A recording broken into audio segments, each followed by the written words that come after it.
As you get more and more busy, you're really going to understand the meaning behind opportunity costs.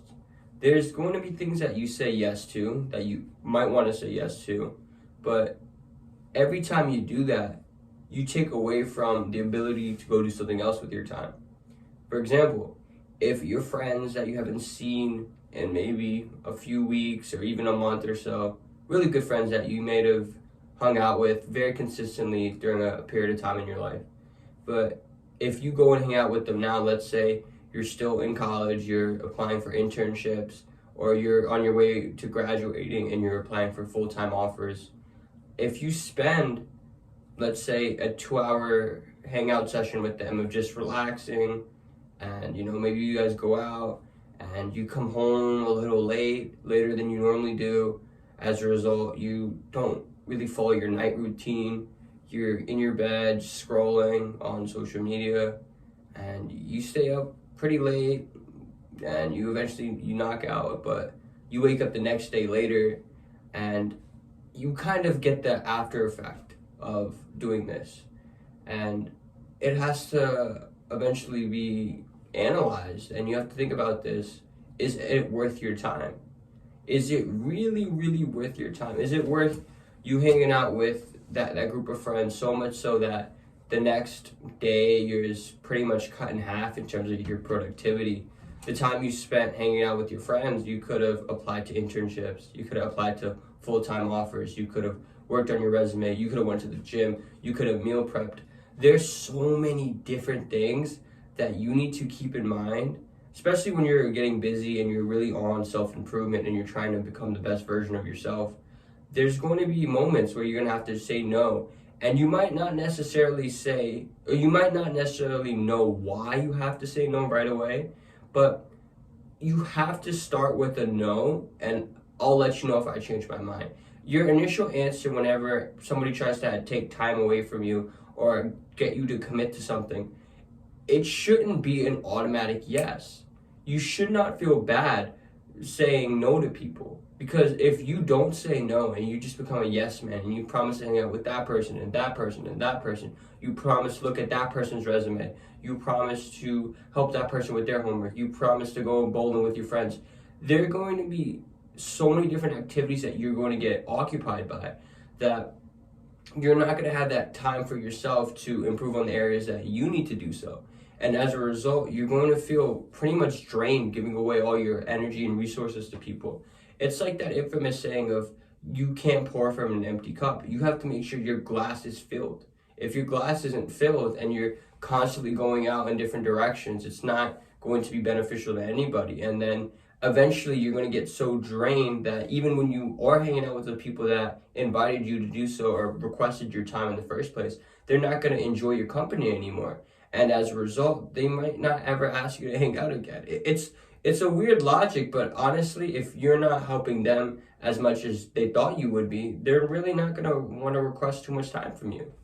And then you're going to find yourself kind of stuck of like, you're going to find yourself stuck in the sense of what just happened. I thought I was doing everything right. Like all these people wanted to hang out with me. Now I'm boring. Now I have nothing to show for myself because I dispersed my time too quickly and in too many different installments, and I didn't have time to work on myself and continue to improve on myself.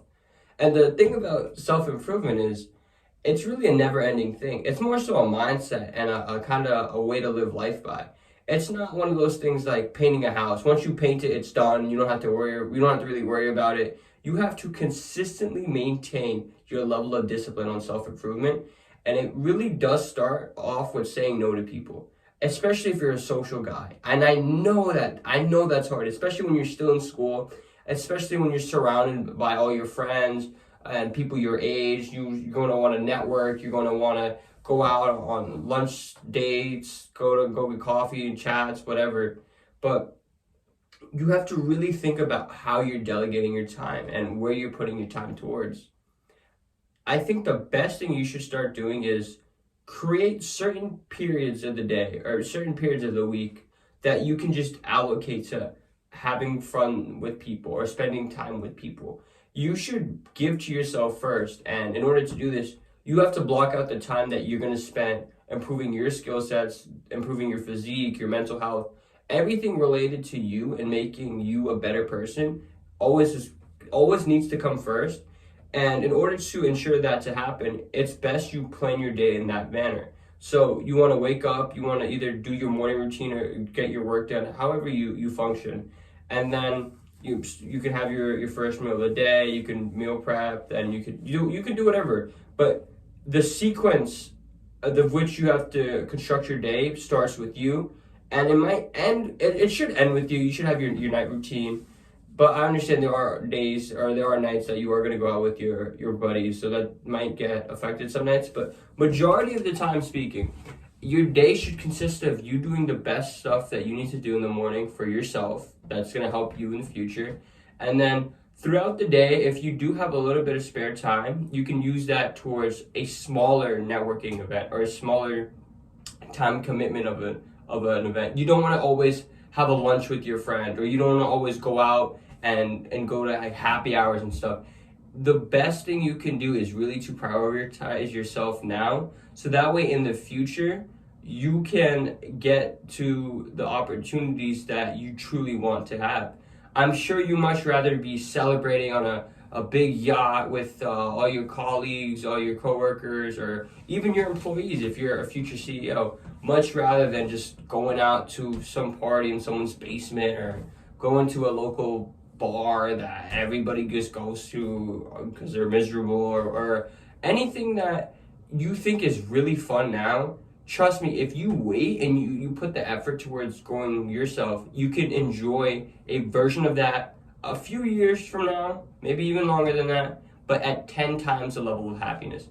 And you putting that opportunity cost towards the stuff that you need to do and being okay with missing out on certain things that you think are more fun now is more beneficial than indulging in those activities now and then losing out on the opportunity to have had those enjoyments, had those moments in life, had those celebrations at a much grander scale.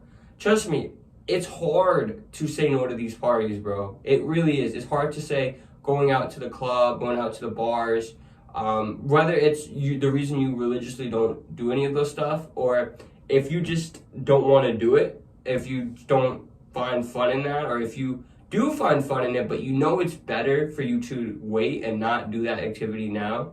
And maybe if you want to party later on in life, then when you're a little more established, put your effort towards it, or you can have time to celebrate then once you're established and you have a name for yourself. It's hard. It's hard no matter which one of those three categories you fall under. But you guys should honestly make friends with one another. If you're in this group, and the one of the three categories that I mentioned, you guys should hang out with each other without really hanging out. And what I mean by that is, instead of having those 2-hour hangout sessions every week, check in, have a 5-minute phone call. Hey bro, how are you doing? I just wanted to check up on you. How's this going? Did you do that assignment? Did you apply to those internships? How was that interview you took? These little check-in points allow you to get that social feel, that social love, the social connection that you do need as a human, as a man. But it doesn't take away the opportunity. The opportunity cost isn't a 2-hour session of you guys just getting drunk in someone's basement and flipping through TV shows. It's a productive way to check up on your friends without taking up time from your schedule or his schedule. And as a result, you guys can use that time to still benefit yourself and use elsewhere. And your hangout sessions, even though that they're short, they will be so much more meaningful because you realize that you have to make the most of these five. It doesn't always have to be 5 minutes, guys. Like, don't be super strict on that. It could be 5, 10, 15, 20, 30, maybe even an hour every so often. You guys are just catching up on old memories, checking up on each other, seeing how everyone's parents are doing. Stuff like that, brotherhoods like that is what you should be trying to really establish. You're not going to have many of them because there's not a lot of guys that think in this way. There's a lot of guys that would much rather sacrifice everything to enjoy the moments now, to enjoy the parties now and whatever else they find fun nowadays. But you know better from that, and it's really in your best interest to wait it all out and continue to grow into the best version of yourself work on yourself in every area that you can, and you'll be thanking yourself a few years from now, maybe even sooner, dude. And I'm telling you, it gets so repetitive doing those activities of just going out every night, every Friday. Like, that shouldn't be a thing, guys. You guys cannot dedicate a week. I mean, you guys cannot dedicate one day every single week to just letting yourself go, letting yourself kind of fall behind. Like, you do such a good job of working on yourself on Monday, Tuesday, Wednesday, Thursday. Why would you fall behind? Why would you put yourself back to like the normal crowd or the average Joe on a Friday? Like, you deserve better than that, bro. Use your time wisely, and honestly just really map out your understanding of opportunity cost and figure out where to best allocate your time. As always, guys, you know what to do. The choice is yours.